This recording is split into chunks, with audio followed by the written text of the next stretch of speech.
Sesaat lagi, Anda akan menyaksikan Ngasik Ngabuburit Asyik hanya di Mansa TV. Saruti.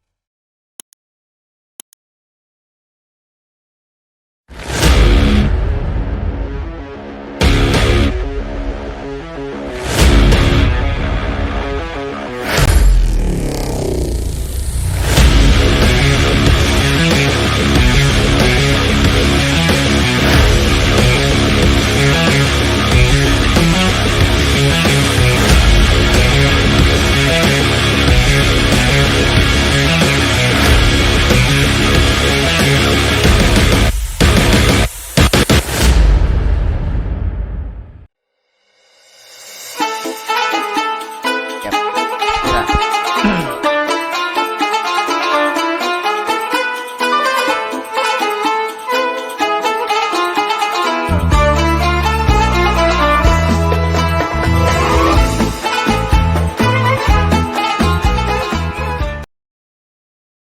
Bismillahirrahmanirrahim. Assalamualaikum warahmatullahi wabarakatuh. Alhamdulillahi wa kafa. Assalatu wassalamu ala al-habibil mustafa wa ala alihi wa ashabihi ahli tuqa wal wafa. Subhanaka la ilma lana illa ma 'allamtana innaka antal alimul hakim. Qala Allah ta'ala fil Qur'anil Karim, a'udzu billahi as-sami'il 'alim minasyaitonir rajim. Innama ya'muru masajidallah man amana billahi wal yawmil akhir ila akhir ayah. Alhamdulillah, bersyukur kita kepada Allah pada kesempatan kali ini. Allah Subhanahu wa taala senantiasa memberikan umur yang panjang kepada kita, memberikan nikmat yang lebih penting itu adalah nikmat sehat wal afiat, sehingga kita masih dapat dengan semangat menjalankan ibadah puasa kita. Bersolawat kepada Rasulullah sallallahu alaihi wasallam. Mudah-mudahan kita akan diakui sebagai umatnya di yaumil qiyamah nanti. Amin ya rabbal alamin. Baik sahabat Mansa TV dimanapun berada, ketemu lagi kita pada program kesayangan kita, Ngasik Ngabuburit Asik. Alhamdulillah, semoga tetap semangat kita dalam menjalani aktivitas-aktivitas kita, memanfaatkan setiap hari demi hari yang sedikit lagi, bisa dikatakan sedikit lagi Ramadan akan pergi meninggalkan kita. Baik, Alhamdulillah sahabat Mansa TV dimanapun berada, pada program Ngasik kali ini, Alhamdulillah kita menghadirkan narasumber yang luar biasa. Kita sapa dengan ta'zim beliau Bapak Haji Rifyan Panigoro MA. Assalamualaikum Pak Ustaz. Ya, waalaikumsalam warahmatullahi wabarakatuh. Gimana kabarnya Ustaz? Alhamdulillah. Alhamdulillah. Sehat Ustaz. Sehat ya. Sehat-sehat, masih semangat berpuasa. Masih semangat. Alhamdulillah. Belum pernah batal. Belum pernah batal. Alhamdulillahirabbil alamin. Ya, baik, beliau adalah narasumber kita yang akan membahas tema memanfaatkan fungsi masjid di bulan suci Ramadan. Kita tahu bagaimana sekiranya fungsi masjid yang kalau kita flashback kembali di mana di zaman Rasulullah Shallallahu Alaihi Wasallam, ketika semua kegiatan itu di masjid, mau belajar Al-Quran di masjid, kajian keagamaan di masjid, bahkan strategi perang pun itu kadang dibicarakan di masjid.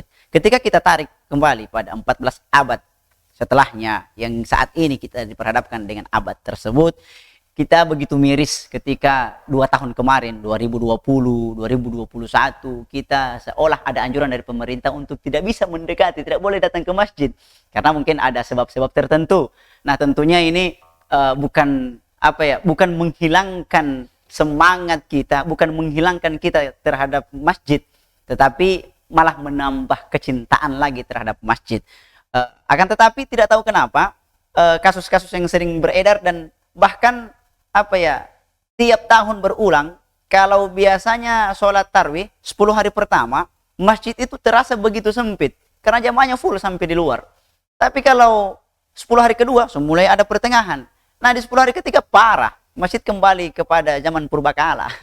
Jadi ya tinggal imamnya, tinggal muazinnya. Kadang muazin itu juga imamnya. Nah, tentunya begitu miris kita perhatikan kondisi-kondisi seperti ini.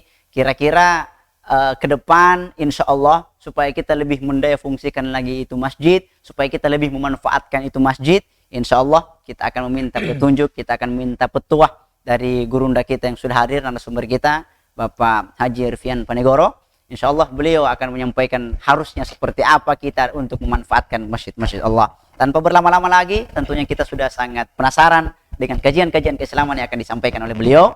Saya persilakan kepada gurunda kita, Haji Rifian Penegoro Ema. Silakan. Baik, terima kasih Ustadz Roswan. Masya Allah. Di Ramadan ke-17 ini 17. kita sama-sama menikmati nikmat dari Allah Subhanahu wa taala, dan itu kita wujudkan dengan ucapan alhamdulillah, Alhamdulillah. dan benar-benar kita buktikan dengan segala macam perbuatan kita.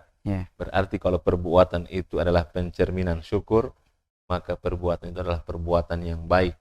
Maka berbuat baiklah, semoga itu dinilai Allah Subhanahu wa taala sebagai bentuk syukur kita atas segala nikmat yang telah Allah berikan kepada kita. Masya Allah. Karena Allah masih kasih nikmat kaki yang sehat, maka kaki kita gunakan untuk pergi ke masjid. Karena Allah masih berikan kita nikmat mata yang sehat, maka kita pakai mata itu untuk berjalan, untuk menuntut kita menuju masjid.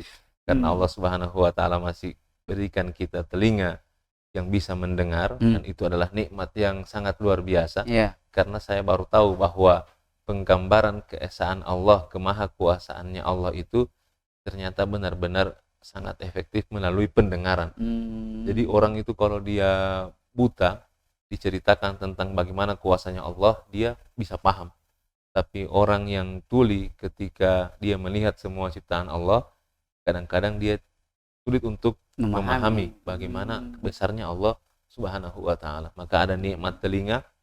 Telinga ini kita pakai untuk mendengar, maka kalau kita mendengar azan, maka bersegeralah untuk pergi ke masjid. Kalau dengar azan kemudian tidak suka pergi ke masjid, pergi saja ke dapur. Nah, pertanyaannya, kenapa kalau tidak bisa pergi ke masjid, pergi saja di dapur? Nah, ke dapur, nyalakan kompor, kemudian ketika kompornya sudah menyala, tangan kita ditaruh di atas kompor tersebut. Kalau ternyata apinya masih panas, maka berangkatlah ke masjid. Karena api dunia saja tidak bisa ditahan panasnya, bagaimana dengan api neraka. Nah, percayalah bahwa masjid ini sesuatu yang sangat luar biasa. Makanya selama nikmat ini, karena ini materinya adalah memanfaatkan fungsi masjid di bulan Ramadan, maka kita fokuskan bahwa selama ini nikmat masih ada, nyawa masih ada, jasad dan ruh masih bersatu, maka nikmatilah bagaimana ibadah itu bisa kita lakukan di masjid terdekat yang ada di sekitar kita. Baik, jadi masjid di bulan Ramadan ini terasa sekali ya. Dan kita itu berharap bahwa fungsi masjid di bulan suci Ramadan itu bisa dibawa sampai di luar bulan suci Ramadan. Jadi 11 bulan yang lain itu kita berharap bahwa masjid itu seperti itu. Nah, misalnya ada masjid yang ada AC-nya. Adem ya. Nah, jarang sekali kita melihat ada jamaah yang tidur-tiduran di masjid, yang ngaji di masjid setelah sholat zuhur. Kalau di bulan Ramadan rame. Nah, karena yang pertama dingin, kemudian enak untuk dipakai mengaji, enak juga untuk dipakai tidur. Nah, padahal kenyamanan itu juga ada di luar bulan suci Ramadan. Jangankan di luar bulan suci Ramadan, Ramadan pekan kedua saja nikmat tersebut sudah mulai dihilangkan. Nah, itu fungsi masjid yang kira-kira sering kita lihat di bulan Ramadan itu, tempat berkumpul. Nah, tempat berkumpul paling enak itu ternyata di waktu zuhur itu. Kemudian masjid juga digunakan sebagai tempat, ternyata masjid itu nyaman sekali. Bagaimana melihat masjid itu nyaman? Nah, ternyata orang-orang itu betah berada di masjid setelah selesai sholat subuh, dan kemudian mengambil fadilah dari hadis Nabi Shallallahu Alaihi Wasallam bahwa barang siapa yang setelah sholat subuh kemudian dia tidak beranjak dari tempat sholatnya, kemudian dia berzikir kepada Allah sampai terbitnya matahari, kemudian dia sholat sunnah 2 rakaat, maka dia telah menunaikan sholat sunnah isyraq, dan dia mendapatkan pahala seperti orang berhaji secara sempurna. Nah, ternyata itu kayaknya sulit, jangankan sulit dilakukan, ditemukan saja orang yang seperti itu di luar bulan suci Ramadan, agak-agak jarang. Tapi banyak yang berlomba-lomba mengejar itu di bulan suci Ramadan, karena motivasi Ramadan itu yang mereka bawa. Ternyata enak juga setelah subuh itu belum langsung pulang ke rumah, dan ternyata enak sekali juga kita itu sholatnya di masjid di waktu subuh secara berjamaah. Nah, itu fungsi-fungsi masjid yang sering kita lihat. Kemudian bagaimana masjid menjadi pusat kesejahteraan Misalnya kesejahteraan fisik itu ada buka puasa di situ. Buka puasa yang ya orang itu sering ganti-ganti tempat ya. Mereka sering diskusi. Beberapa tempat saya sering dengar, mereka diskusinya begini. Besok kita sholat maghrib di sana ya, di masjid A. Kenapa di sana? Oh, di sana soalnya menu buka puasanya itu ada es buah, ada es buahnya. Nah, kemudian teman yang satu menyahut lagi, oke, boleh. Hari ini kita di situ, tapi besok lusanya kita di masjid B. Kenapa di masjid B? Oh, di masjid B itu bukan hanya menu buka puasanya yang ada. Setelah kita buka puasa, habis sholat maghrib itu ternyata ada makanan berat. Oh, masih ada makanan. Ya, ada prasmanannya istilahnya. Nah, akhirnya mereka itu sangat hafal di mana masjid-masjid yang menyediakan fasilitas takjil yang sangat berbobot dan mereka sukai. Nah, luar biasa, ternyata masjid juga bisa mensejahterakan orang-orang yang ada di sekitar, dan harusnya itu bukan hanya terjadi di bulan suci Ramadan saja. Kita bisa belajar bahwa kenapa di bulan suci Ramadan bisa, di 11 bulan setelah bulan Ramadan kenapa tidak bisa? Padahal kalau kita lihat daftar orang yang memberi buka puasa itu kan sangat-sangat tidak memberatkan. Bahkan dalam satu masjid itu hanya satu kali selama sebulan. Nah, tapi yang dijadwalkan itu mampu menghadirkan menu-menu yang istimewa yang bisa dinikmati oleh orang banyak saat itu. Nah, harusnya itu juga bisa dilakukan di 11 bulan lainnya di luar bulan suci Ramadan. Nah, kemudian ternyata masjid mampu menjadi pusat informasi. Ya, kita lihat di Ramadan itu kan ada ceramah tarawih. Ceramah tarawih kan tidak melulu tim kutiba ya. Ada namanya Safari Ramadan tim kutiba. Ayat itu terus yang diulang-ulang. Ya, penceramah pertama, besok malam lagi masih itu ayat yang diulang. Pokoknya kalau sudah hafal itu ayat kutiba, sudah selesai dia bisa pergi sampai 10 masjid untuk ganti-ganti masjid dengan tema yang sama. Nah, jadi kadang-kadang kita lihat ada penceramah yang mengabarkan kondisi politik saat ini, kemudian kondisi negara saat ini, kemudian kondisi zakat, ya, penyerapan zakatnya kita saat ini seperti apa. Jadi banyak informasi-informasi yang bisa didengarkan oleh jamaah yang mungkin mereka tidak bisa dengarkan di tempat lain, seperti itu. Kan sudah banyak orang-orang tua yang mungkin tidak main lagi media sosial, yang sudah tidak mampu, yang sudah jarang nonton televisi. Jadi informasinya dari kita mungkin lewat ceramah itu ya. Lewat ceramah. Gitu. Nah, kemudian kan siapa tahu di situ ada orang yang yang berkepentingan, orang yang mampu membicarakan hal-hal yang lebih penting, misalnya ada kepala desanya, ada Pak Camatnya. Nah, maka dia mampu menginformasikan berita-berita penting itu lewat masjid tersebut. Nah, sama dengan kemarin ternyata waktu saya sholat itu ada sebuah bank yang mempresentasikan tentang bagaimana kita bisa menjaga sedekah setiap hari. Nah, jadi kan ada orang yang berniat dia akan sedekah setiap harinya. Nah, motivasinya apa untuk bersedekah setiap hari? Kamu suka jadi kaya? Bagaimana? Kamu harus sedekah setiap hari sebelum terbit matahari, supaya orang-orang itu belum melihat kamu itu bersedekah. Nah, saya tidak tahu ini dalilnya dari mana, tapi kan kalau bersedekah kan pasti Allah akan ganti dengan yang lebih banyak lagi. Nah, cuman mungkin pengalaman spiritualnya mengajarkan itu, bahwa rezekinya tidak pernah putus itu gara-gara dia selalu bersedekah setiap hari. Nah, bagaimana kita mau bersedekah sebelum terbit fajar sementara kita tidak tahu objeknya di mana? Nah, kemudian dia berangkat dari situ, kemudian dia mengatakan bahwa ada barcode yang kalian tempel saja di rumah. Nah, setelah itu setiap bangun pagi sebelum fajar itu atau sebelum sholat subuh, scan barcode saja. Dengan nominal sedekah paling rendah adalah Rp1. Jadi kita mau istiqomah sedekah setiap hari itu terpenuhi hanya dengan barcode yang ada di rumah. Di mana dipresentasikan itu? Di masjid. Yang instalkan aplikasinya mereka. Mereka instalkan di mana? Di masjid. Nah, Ramadan sangat berkualitas dengan peran masjid yang juga sangat-sangat berkualitas. Informasi yang kadang-kadang auranya itu tidak dapat kalau bukan di masjid. Semangatnya tidak dapat kalau bukan di masjid. Nah, Masya Allah, luar biasa ya. Jadi masjid di bulan suci Ramadan ini menawarkan berbagai macam fungsinya, mengembalikan kepada fungsi-fungsi masjid yang terdahulu. Dan ini mudah-mudahan ada kesadaran bahwa kalau masjid bisa seperti ini hebatnya di bulan suci Ramadan, maka targetnya itu adalah bagaimana kalau dia seperti itu juga di luar bulan suci Ramadan. Kira-kira begitu, Ustaz.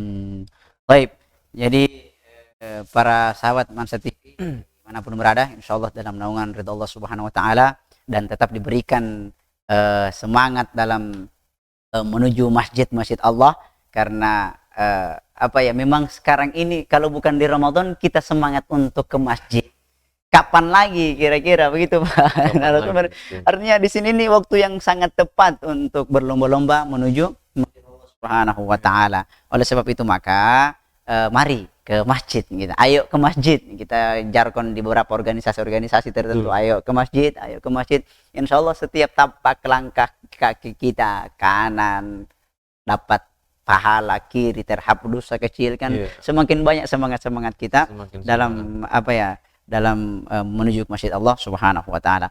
Baik, sahabat Mansa TV dimanapun berada, kita mungkin kita break sejenak Ustaz ya, menantikan di segmen kedua. Baik, kita break sejenak.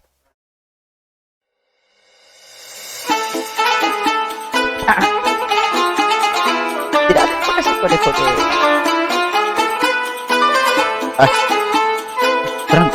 Tidak kasih nanti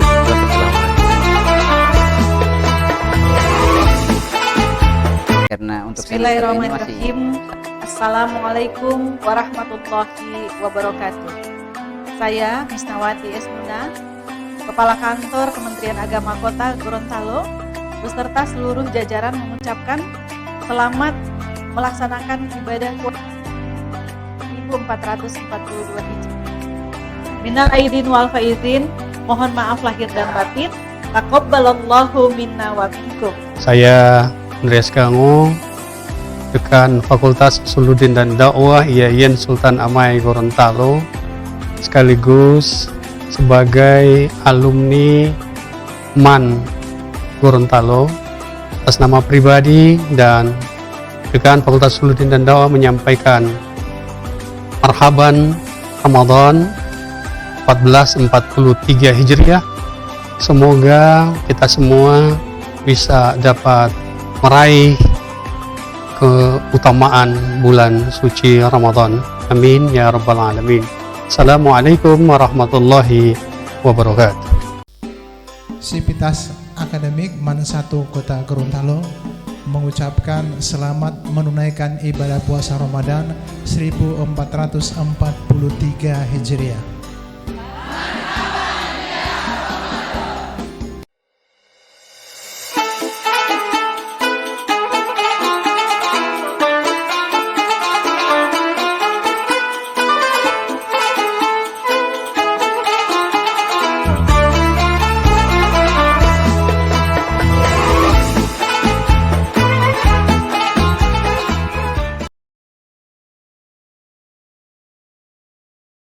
Kita kembali lagi pada program kesayangan kita, Ngasik Ngabuburit Asik.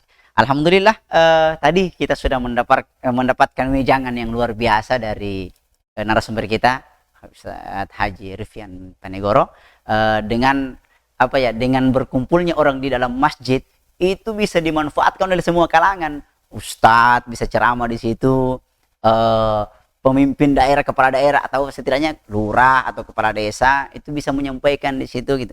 Cuman ada beberapa pertanyaan juga mungkin Ustadz bisa bisa kita diskusikan saat ini. Ada yang sempat tanya begini Ustadz. Hampir semua informasi itu dikasih umum di masjid.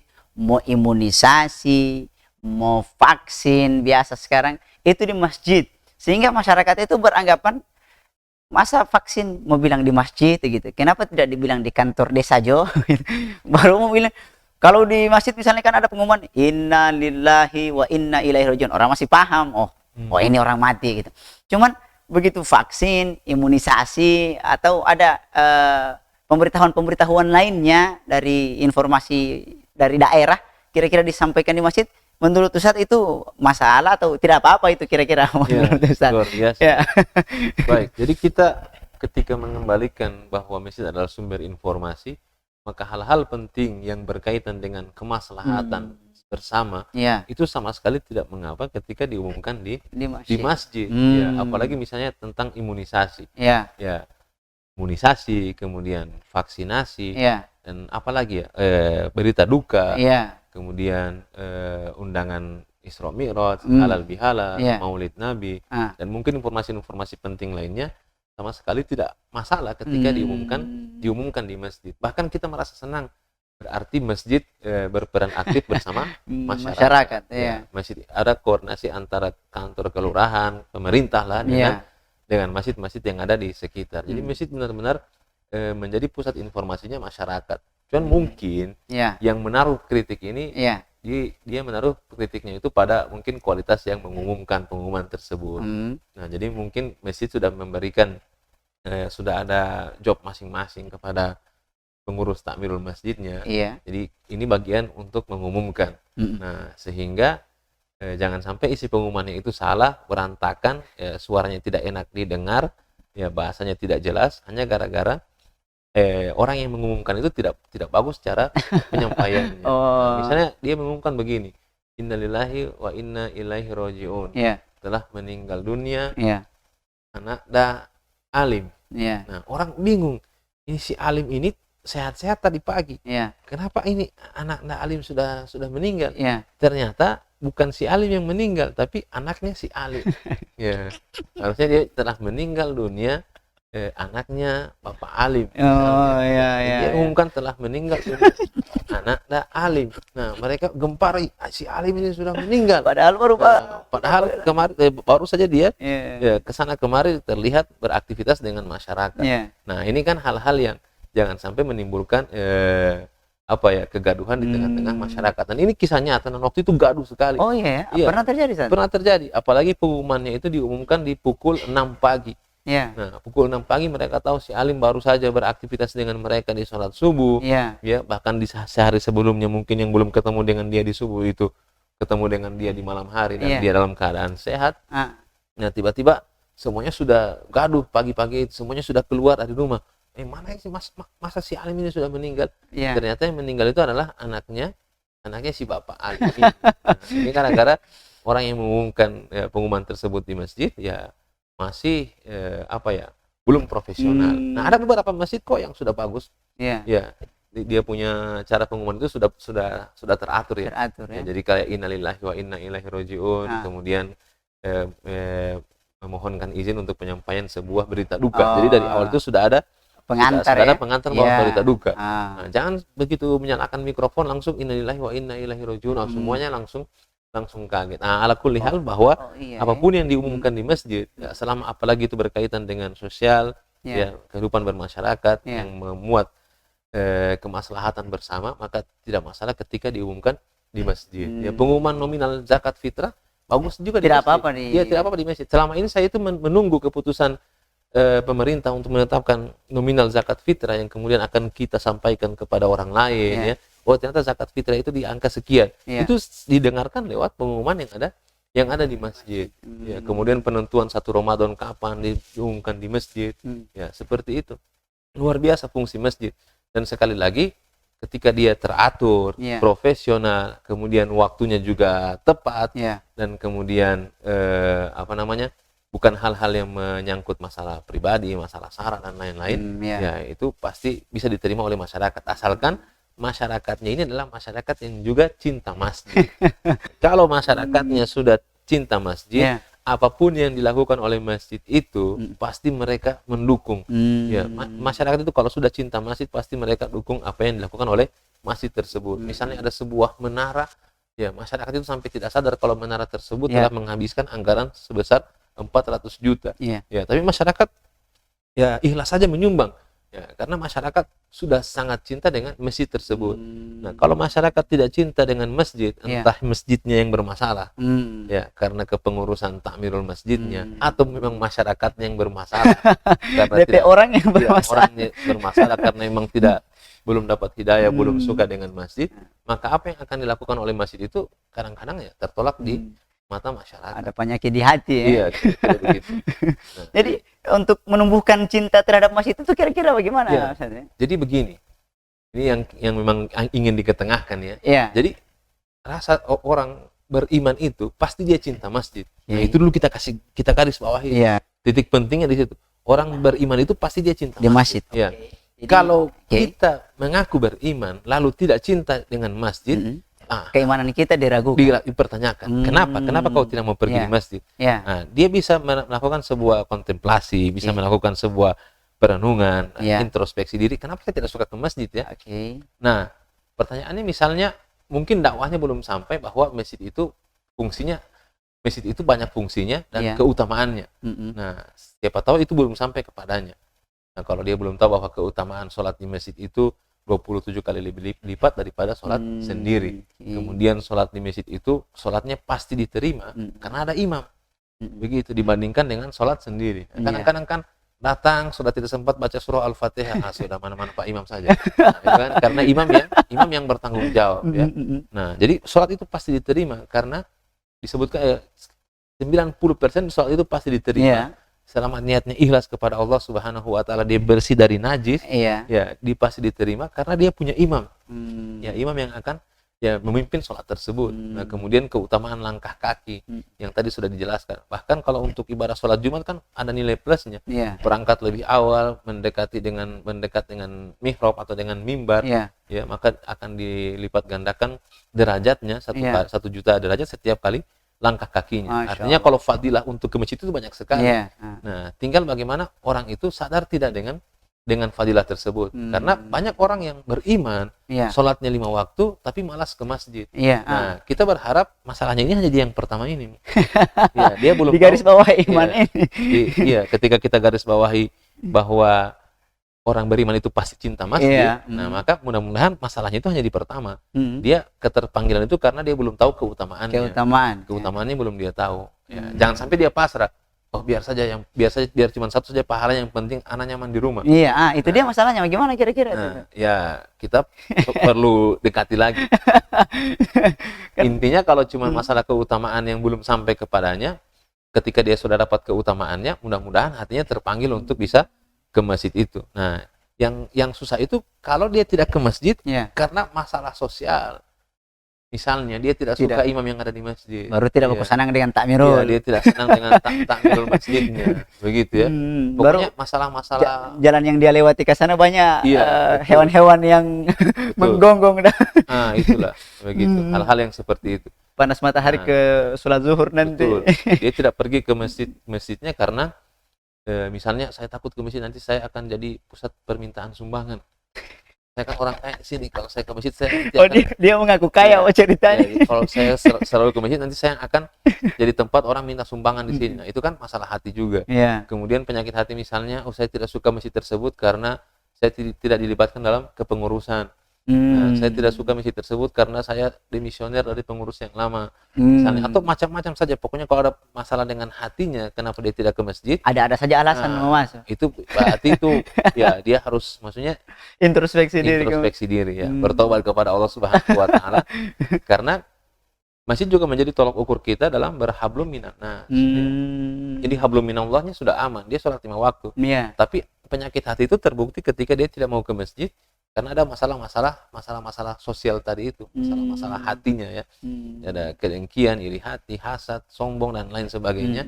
Nah, maka ini kan berarti hablum minan nasnya belum tuntas. Nah, jadi masjid ini kan tempat berkumpul, berarti ada aktivitas sosial di situ. Berarti kalau dia tidak bisa beraktivitas di situ, berarti dia adalah orang yang misalnya antisosial. Nah, ada apa di situ? Nah, kalau jadi hati sendiri kan yang bisa menjawab setelah diintrospeksi diri kan, ternyata iya ya. Saya begini. Nah, akhirnya ya dia harusnya bertobat kepada Allah Subhanahu wa taala dan kembali ke masjid untuk memakmurkan masjid itu. Kenapa begitu? Karena kan warajulun qalbuhu mu'allakum bil masajid. Nah, bayangkan kata masjid itu terucap di situ ya, terucap di dalam apa? Di dalam hadis tersebut. Yang hadis itu hadis yang sangat istimewa. Istimewa kan yujilluhumullahu fi dzillihi, tidak ada naungan selain yauman la zilla illa zilluhu. Jadi naungan ketika matahari tinggal sejengkal, tidak ada naungan kecuali naungan dari Allah Subhanahu wa taala. Nah, ada imamun adil dan sebagainya. Salah satunya adalah warajulun qalbuhu mu'allakum bil masajid. Itu pun digaris bawahi ke pemuda. Artinya pemuda itu susah mau ke masjid. Oh, begitu. Karena di godaan masih banyak. Godaannya masih besar. Merasa masih kuat. Masih panjang umur. Betul. Berarti tidak ada alasan untuk yang sudah tua. Orang muda. Kalau orang muda masih sulit, berarti orang tua tidak sulit lagi. Artinya orang dewasa lah. Orang dewasa itu sudah tidak sulit lagi ke masjid. Nah, berarti kalau masjid menjadi tolok ukur suksesnya seseorang dan mendapatkan ampunan dari Allah, bahkan naungan ketika tidak ada naungan lagi, maka berarti orang ke masjid itu sangat luar biasa. Rajulun qalbuhu mu'allakum bil masajid, dan itu akan terbukti Ustaz. Kalau kita safar, misalnya safarnya pergi ke Jakarta, Iya. ke Jakarta, mungkin saya pernah safar dengan orang yang luar biasa ya. Pokoknya zuhur itu dia pasti ke masjid, asar dia ke masjid. Selama dia lagi di hotel, Iya. lagi tidak punya aktivitas yang susah-susah di luar, dia pasti sholat di masjid. Di masjid. Dan buktinya itu adalah sholat subuh. Subuh kan dia tidur, tidak ada aktivitas, dan subuh kan tidak bisa dijamak kosor. Nah, subuh kan berdiri sendiri, Iya. satu-satunya sholat yang berdiri sendiri itu kan Sholat subuh, ya, Iya. sholat subuh. Nah, subuh itu dia ke masjid. Hmm. Nah, jadi dimanapun dia berada, dia pasti akan pergi ke masjid, cari masjid. Nah, warajulun qalbuhu mu'allaqun bil masajid. Nah, sekarang kita ini lagi mu'allaqun bil masajid, dia saling berkaitan dengan masjid. Berarti hati ini Iya. punya naluri ya untuk ke masjid. Berarti masjid dan diri kita itu ada naluri di situ yang memang sifatnya itu alam. Keterkaitan antara masjid dengan hati. Yes, masjid dengan hati. Sehingga adalah sifat naluri ketika orang itu kalau bangun rumah dia cari masjid. Ya, orang itu nalurinya adalah ketika dia di kantor dia menyediakan tempat sarana beribadah. Iya. Nah, adalah naluriahnya ketika dia pergi kemana saja dia akan cari masjid. Iya, Nah, iya. Kalau ada orang yang tidak seperti ini, berarti dia belum mengikuti naluriahnya. Naluriah Berarti sebagai poin warajulun qalbuhu mu'allaqun bil masajid itu belum masuk. Iya, belum masuk sama dia. Nah, sekarang silakan diintrospeksi diri saja. Kira-kira dari 5 waktu yang Allah Subhanahu wa taala sediakan kepada kita, Iya. di manakah kita itu sudah istiqomah di masjid? Masya Allah. Saya masih panjang ini bicara tentang istiqomah di masjid karena lagi agak sedikit menggebu-gebu ini. Iya. Kalau belum ada pertanyaan mungkin dilanjutkan lagi. Silakan mungkin. Nah, jadi masjid itu merupakan apa juga? Tolak ukur bahwa manusia itu adalah manusia yang istiqomah. Ya, jadi kan kalau kita lihat orang Indonesia ya pada umumnya itu, kalau dia ikut pertandingan yang perorangan, pasti dia juara. Ya, misalnya olimpiade perorangan dia juara. Nah, kalau dia sudah yang per tim begitu, ya sering kali dia gagal. Nah, masalahnya itu adalah tidak konsistennya manusia yang menjalankan peran tersebut. Nah, dan salah satu cara untuk bisa melihat orang itu istiqomah atau tidak dari masjid itu. Ya, kan enak sekali kalau misalnya ada yang tanya, Ustaz Romanto itu di mana? Oh, dia kalau jam begini pasti di masjid. Keren. Ada kata pasti. Istiqomah. Nah, coba sekarang kita bisa kayak ini bikin challenge. Bikin challenge. Kalau belum mampu 5 waktu ke masjid, coba pertahankan 3 waktu ini.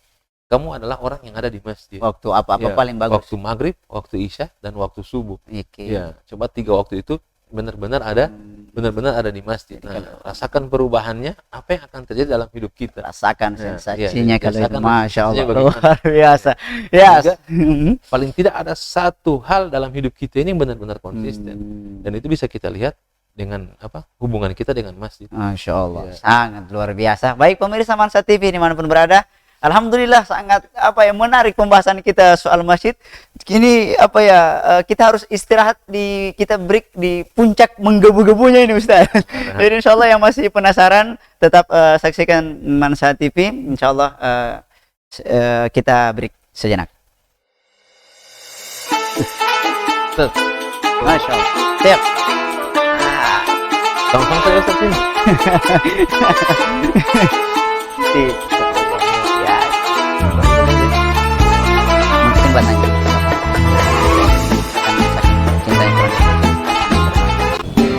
Bismillahirrahmanirrahim. Assalamualaikum warahmatullahi wabarakatuh. Seluruh sivitas Akademika MA Muhammadiyah Kota Gorontalo mengucapkan marhaban ya Ramadan. Selamat menjalankan ibadah puasa Ramadan 1443 Hijriah. Semoga seluruh amal ibadah kita selama di bulan Ramadan diterima di sisi Allah Subhanahu wa taala. Amin amin ya rabbal alamin. Bismillahirrahmanirrahim. Assalamualaikum warahmatullahi Bagian orang kalau yang KA Saya Kepala Madrasah Aliyah Integral Hidayatullah Kota Gorontalo bersama staf Dewan Guru dan staf tata usaha mengucapkan selamat menunaikan ibadah puasa Ramadan 1443 Hijriah. Syukran. Assalamualaikum warahmatullahi wabarakatuh. Assalamualaikum warahmatullahi wabarakatuh. Saya atas nama Kepala Madrasah Aliyah ini serta saya. seluruh keluarga besar Ini saya. Pondok Pesantren Al Herat Kota Gorontalo mengucapkan marhaban ya Ramadan. Selamat menunaikan ibadah puasa Ramadan 1443 Hijriah. Semoga amal ibadah kita diterima di sisi Allah Subhanahu wa taala. Amin amin ya rabbal alamin. Wallahu musta'an. Assalamualaikum warahmatullahi wabarakatuh. Dharma Wanita Persatuan MAN 1 Kota Gorontalo mengucapkan selamat menunaikan ibadah puasa Ramadan 1443 Hijriah. Marhaban ya Ramadan.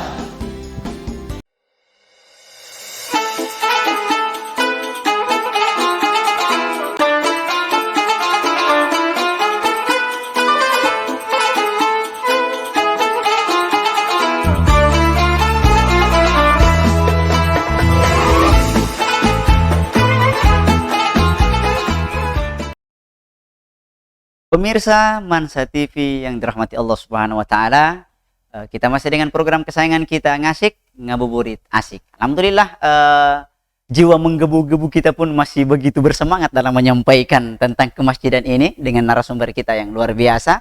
Dan begini Ustaz, tadi kan sudah disampaikan bahwa garis bawah dan dasar dari segalanya itu adalah iman gitu. Dan biasanya kalau memang antara iman dengan masjid kadang belum melekat, ada saja alasan. Persoalan panas matahari pergi di masjid lah, persoalan inilah, itulah. Nah, persoalan kemudian juga, itu biasa anak-anak, Ustaz. Nah, kan Alhamdulillah sudah ada beberapa gerakan masjid, gerakan ramah anak, masjid ramah anak ya. Gitu. Nah, cuman kendalanya begini. Biasanya, bagaimana kira-kira untuk masjid ramah anak, kalau ada anak-anak biasa ribut di belakang, kadang DP imam tak salah-salah. Gitu. Nah, ada sampai orang tua yang marah, ada yang sampai begini masjid yang dikhawatirkan. Bahkan ada yang mengatakan begini, yang ungkapan begini. Khawatirlah kalian, takutlah kalian ketika sudah tidak ada suara anak-anak lagi dalam masjid. Begitu. Bahkan kalau tidak salah di Turki atau di mana tempatnya, ada imam, selesai dia jadi imam jamaah, dia ajak anak-anak itu main kereta api begitu keliling-keliling masjid supaya menarik perhatiannya anak-anak, mau main-main ini, main sana, mau pegang masih mau pokoknya mau jalan-jalan supaya tertarik anak-anak ke masjid. Cuman kadang kendala juga Ustaz, dilema kita adalah ketika kita biarkan mereka lari-lari, jalan-jalan pagi misalnya rakaat kedua. Kalau rakaat pertama kan masih boleh mau antar, jangan sini, mau dengan abi saja. Atau rakaat kedua kan panggil abi, suka mau lari-lari, taman kamari abi. Pas DP abi ini di saf pertama, imamnya di depan. Begitu imam kan sudah putar-putar kuliah ayyuhal kafirun, sampai di mana kita rakaat ini sebagaimana. Nah, itu menjadi kendala juga Ustaz. Nah, kira-kira gimana nanti itu Ustaz? Anak-anak yang sering main. Luar biasa ya. Tapi Ustadz kalau ada anak-anak tidak salah kan? Ya, insya Allah tidak salah dulu. Nah, itu dia mau kasih. Sudah khusyuk ya. Ya, baik. Ya, jadi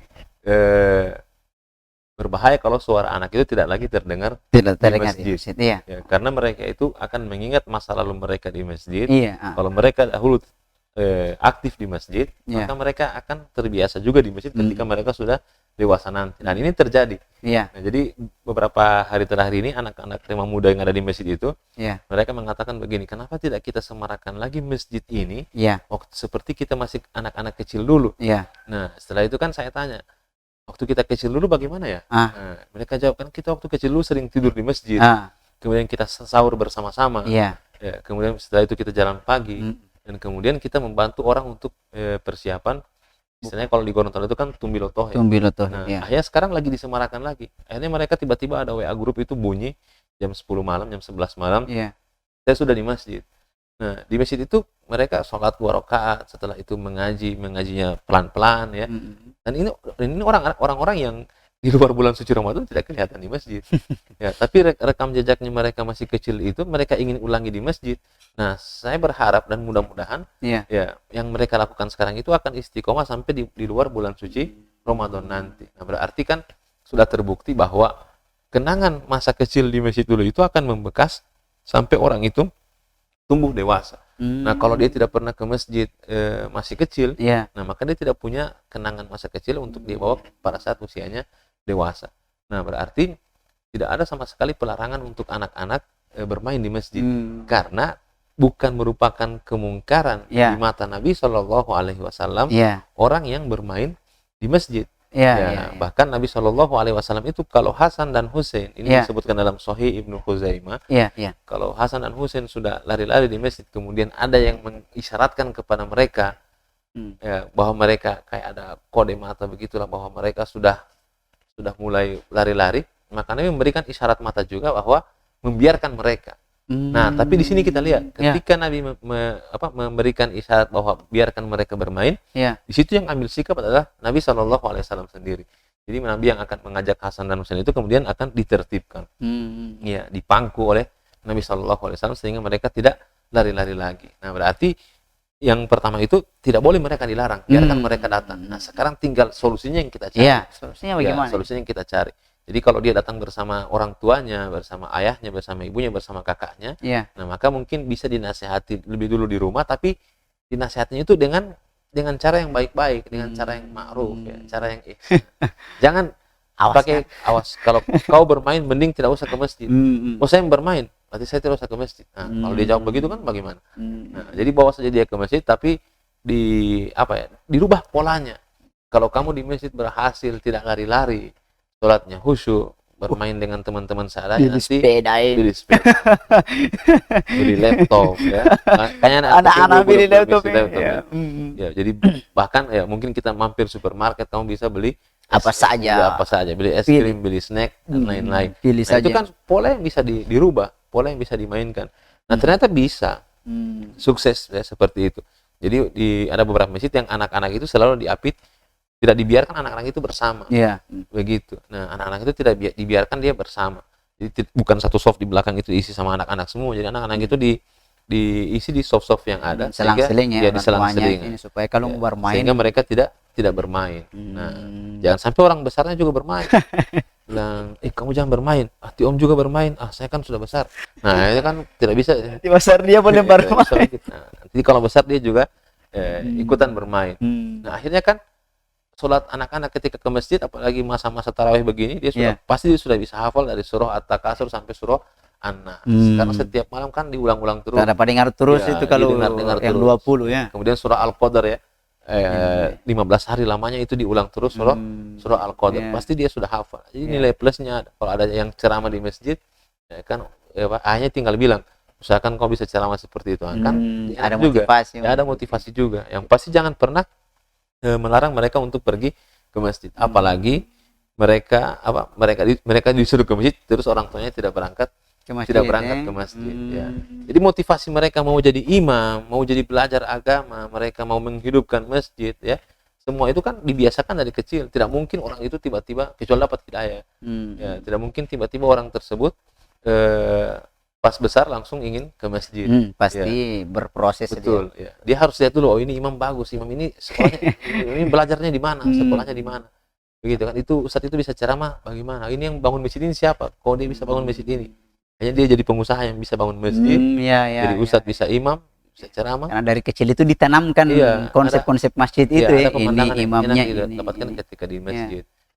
Masjid ramah anak, dan akhirnya kan ketika mereka diajari, pasti mereka ikut itu, ikut dengan aturan-aturan yang diterapkan oleh masjid tersebut. Baik. Jadi kebiasaan masih anak-anak nanti itu yang akan mendarat daging sama mereka ketika remaja nanti. Cuman kendalanya juga Ustadz, biasa sih di beberapa tempat Insya Allah. Biaskan ada kalau di Gorontalo Badan Tamirul Masjid, atau kalau di Jawa itu istilahnya DKM, Dewan Kemakmuran Masjid. Cuman kadang posisi Rema Muda Masjid di situ gitu kadang tidak terlalu dapat rasa karena diambil alih oleh yang DKM ini, oleh Badan Tamirul Masjidnya ini. Betul, gitu. Nah, solusinya kira-kira bagaimana supaya anak-anak muda dapat? Ini juga memang orang tua itu harus paham bahwa harus ada regenerasi. Makanya harus ada pengkaderan juga sama anak-anak muda ini. Berikan anak muda itu kebebasan untuk berekspresi, termasuk untuk jadi imam, jadi khotib. Seperti itu karena kan kalau mereka tidak dibiasakan juga untuk imam sejak masih muda, jadi khotib nanti tidak ada dia punya regenerasi, pengkaderan itu tidak ada. Nah, bisa juga ketika mereka dibatasi pergerakan sama DKM Rema Muda ini, mereka tidak tahu apa yang mereka mau kerjakan, akhirnya mereka beraktivitasnya di luar masjid. Iya. Nah, padahal kan misalnya kalau belajar mengaji itu bisa diserahkan kepada mereka. Iya, Anak-anak yang remah muda dikasih sama remah muda untuk mengajar mengaji. Kemudian untuk aktivitas buka puasa juga diserahkan kepada remah muda. Makanya DKM itu, DKM itu seakan makmur dulu dia. Kadang-kadang masalah kemakmuran juga ini berpengaruh dalam di DKM atau di BTM ini seperti itu. Maksudnya makmur di sini dalam maksud bagaimana ini? Iya, maksudnya dia benar-benar motivasinya itu untuk menghidupkan masjid tersebut. Nah, sehingga di dalam itu tidak ada lagi masalah misalnya ini bagian saya, ini bagian saya. Uang kasnya berapa? Iya, uang kasnya berapa. Nah, jadi semata-mata untuk memakmurkan masjid tersebut. Ya, jadi kalaupun ada yang bisa dihidupkan oleh masjid itu masalah belakangan. Kalau masjid sudah bagus, insya Allah bisa memakmurkan jamaah-jamaahnya yang ada. Contoh kan banyak sekali masjid yang menghadiahkan umroh kepada jamaah. Jamaah tarawih terbaik dikasih umroh. Ya, kalau di sini kan baru dikasih sarung ya. Iya. Sarung. Tapi sudah bagus kalau sudah ada yang dikasih. Ada yang dapat rasa lah. Jadi introspeksi besar juga sama DKM ini, misalnya DKM ini sudah bisa berbuat apa juga. Misalnya kalau setiap bulan haji ya, hari raya Idul Adha. Ya. Itu kira-kira berapa ekor sapi yang berhasil dipotong oleh masjid tersebut. Nah, kalau dia sudah bisa memotong 1, 2, kemudian semakin meningkat dengan memberdayakan masyarakat yang ada, berarti sudah selesai juga ya persoalan perekonomian yang ada di DKM itu. Nah, jadi bagi-bagi tugas. Nah, bagaimana mau memakmurkan masjid? Ya, kita sudah lebih dulu mencari kemakmuran di masjid itu. Nah, kemakmuran pasti akan datang dengan sendirinya kalau masjid itu sudah bagus. Karena kok masjid di sini ini di Gorontalo khususnya, yang marbotnya itu digaji 2 juta per hari. Per bulan. Di mana itu ya? 2 juta per bulan. Iya. Jadi sejahtera kalau begitu. Iya, sejahtera. Tapi pekerjaan juga bagus juga. Ini kenapa masjidnya ini kok bersih sekali? Dia jawab, wajar. Kenapa? Marbotnya digaji 2 juta. 2 juta itu dia ngapain saja? Dia menyapu tapi cuma sore. Terus kalau yang pagi ada lagi. Berarti 4 juta. Ya 4 juta. Nah, DKM berarti sudah makmur. Cek remah mudanya pasti jalan juga. Akan tertarik mereka dengan remah mudanya pasti jalan juga, beraktivitas juga.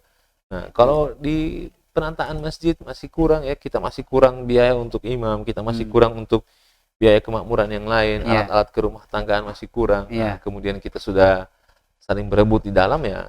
Umumnya rata-rata ya, setelah survei membuktikan bahwa permasalahan yang ada dalam itu adalah permasalahan kesejahteraan pengurusnya. Nah, maka sebelum dia jadi pengurus, harusnya dia sudah punya niat. Tidak harus makmur dulu dia, tapi dia harus punya niat bahwa tujuannya di masjid adalah memakmurkan masjid tersebut. Dan sudah terbukti banyak orang-orang yang yang amanah, meskipun dia orang yang belum terlalu makmur tapi diberikan jabatan sebagai DKM, dia sangat-sangat amanah sehingga jalan semuanya. Masya Allah. Ya, nah pertanyaan ini mungkin pertanyaan terakhir ini. Terakhir ya. Nanti kita lanjut di luar. Insya Allah yang masih penasaran nanti hubungi langsung saja Pak narasumber kita. Nah, pertanyaan terakhir ini Ustaz. Kira-kira apa saja motivasi kita? Ya, motivasi setiap orang atau keseluruhan motivasi DKM untuk memakmurkan masjid, motivasi masing-masing pribadi kita untuk datang ke masjid. Kira-kira apa motivasinya itu? Pertama, motivasi pribadi ya untuk datang ke masjid. Masjid itu adalah tempat untuk mencari pahala. Jadi kita datang ke masjid, kita dapat ibadah sholat berjamaah. Nah, kemudian kalau di masjid ada acara buka puasa, kita datang ke masjid berikan buka puasa, kita juga dapat pahala. Nah, sekarang coba kalau kita di sini, bagaimana caranya kita dapat pahala? Bisa juga, tapi orang kalau ke masjid pasti dia dapat pahala. Begitu kan? Nah, orang berdiri di masjid dia dapat nilai itikaf, pahala lagi. Orang berbuka di masjid dia kasih minum buka puasanya dapat pahala lagi. Nah, jadi otomatis masjid itu adalah tempat untuk mendulang pahala. Jadi itu jadi motivasi. Kalau di sini kan kita bisa saja di sini tidak dapat pahala. Atau kita di mana kan bisa jadi tidak dapat pahala. Tapi masjid adalah tempat untuk mendapatkan pahala. Maka berangkatlah ke masjid. Jadi setiap kali datang ke masjid niatkan bahwa ini adalah iktikaf saya. Maka hembusan nafas keluar masuk adalah pahala. Di mana kita dapat fasilitas yang seperti itu. Ditambah lagi innama ya'muru masajidallah man amana billahi wal yawmil akhir. Nah, ada penegasan bahwa hanya yang beriman kepada hari akhir yang bisa memakmurkan masjid. Nah, ada harful hasyarnya di situ sehingga enak. Ya, karena saya beriman kepada Allah, maka saya berniat untuk memakmurkan masjid ini. Nah, jadi kemudian yang lain-lain lah, motivasi-motivasi lain, 27 derajat untuk orang berjamaah, ya, kemudian warajulun qalbuhu mu'allaqun bil masajid, ya, mendapatkan naungan di hari kiamat. Nah, jadi munculkanlah berbagai macam motivasi sehingga kamu tidak punya alasan lagi untuk tidak berangkat ke masjid. Kemudian untuk DKM ya. DKM itu dia harus tersenyum indah ketika masjid itu sudah makmur. Nah, berarti ketika dia ditunjuk sebagai DKM, berhasil. Misinya itu cuma satu, bagaimana masjid itu bisa makmur, ya, bukan memakmurkan dirinya. Lewat masjid. Ya. Masjid sudah tidak kehabisan lagi air mineral, kan keren kan? Kerjanya siapa? Kerjanya DKM. DKM punya duit tidak? Mungkin tidak punya duit, tapi DKM mampu mengelola, mendatangkan donatur, menjaga kepercayaan donatur. Nah, seperti itu. Masjid ini kok bersih sekali. Nah, kenapa? Karena ada DKM.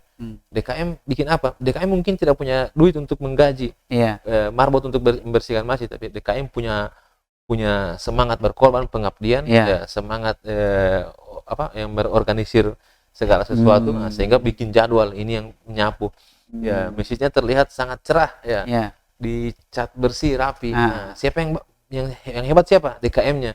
DKM mungkin tidak punya uang, tapi DKM mampu menggerakkan hati masyarakat untuk berdonasi, dan kemudian amanah terhadap donasi itu sehingga masjid jadi kelihatan lebih indah. Nah, bagaimana orang ke masjid kalau masjidnya jelek? Nah, berarti DKM punya tanggung jawab di situ. Strukturnya kasih DP ini infrastruktur, kasih bangunan masjidnya lebih bagus lagi. Bagus. Ya. Baik, syukuran atas ilmu yang sudah diberikan Pak Ustadz, dan mungkin di segmen terakhir ini kami mohon closing statement dari Pak narasumber. Pamungkas lah kira-kira. Padahal Pak narasumber. Kalau belum punya alasan untuk pergi ke masjid, tetap pergilah ke masjid. Nanti setelah 1 bulan, 2 bulan berangkat ke masjid, rasakan apa yang terjadi dalam hidup Anda. Nah, maka Anda akan istiqomah untuk pergi ke masjid. Sebenarnya ke masjid tidak perlu alasan. Ya. Karena ke masjid juga tidak perlu banyak alasan. Tapi kalau kamu belum mendapatkan motivasi untuk pergi ke masjid sampai dengan hari ini, berangkatlah tanpa motivasi. Masya Allah, mantap ya. Ya, syukran. Sudah. Masya Allah, sangat luar biasa motivasi dari. Jadi tidak harus motivasi, tapi menghadirkan motivasi, datangkan motivasi untuk ke masjid Allah Subhanahu Wa Taala. Dan siapa yang senantiasa memurkan masjid Allah Subhanahu Wa Taala, walam yakhsha illallah, tidak takut kepada selain Allah. Alhamdulillah, syukron atas ilmu yang sudah diberikan Ustaz Tirfian Panigoro. Alhamdulillah, sekali lagi terima kasih untuk seluruh Rema Muda Masjid. Jangan pernah berhenti untuk memakmurkan masjid. Kalau boleh kolaborasi kerjasama dengan organisasi pemuda kemasjidan. Ada KCM Gorontalo, ada JPRMI Gorontalo, BKPRMI, DMI, dan masih banyak lagi. Insya Allah. Jadi berkolaborasi, insya Allah kita terbuka, semua remaja-remaja terbuka untuk memakmurkan masjid Allah Subhanahu Wa Taala. Terima kasih atas segala perhatian. Saya Roswan Manto dan seluruh kru yang bertugas mengucapkan terima kasih atas segala perhatian dan mohon maaf atas segala kekurangan. Demikian, kita ketemu pada episode ngasik pada episode berikutnya. Demikian, assalamualaikum warahmatullahi wabarakatuh.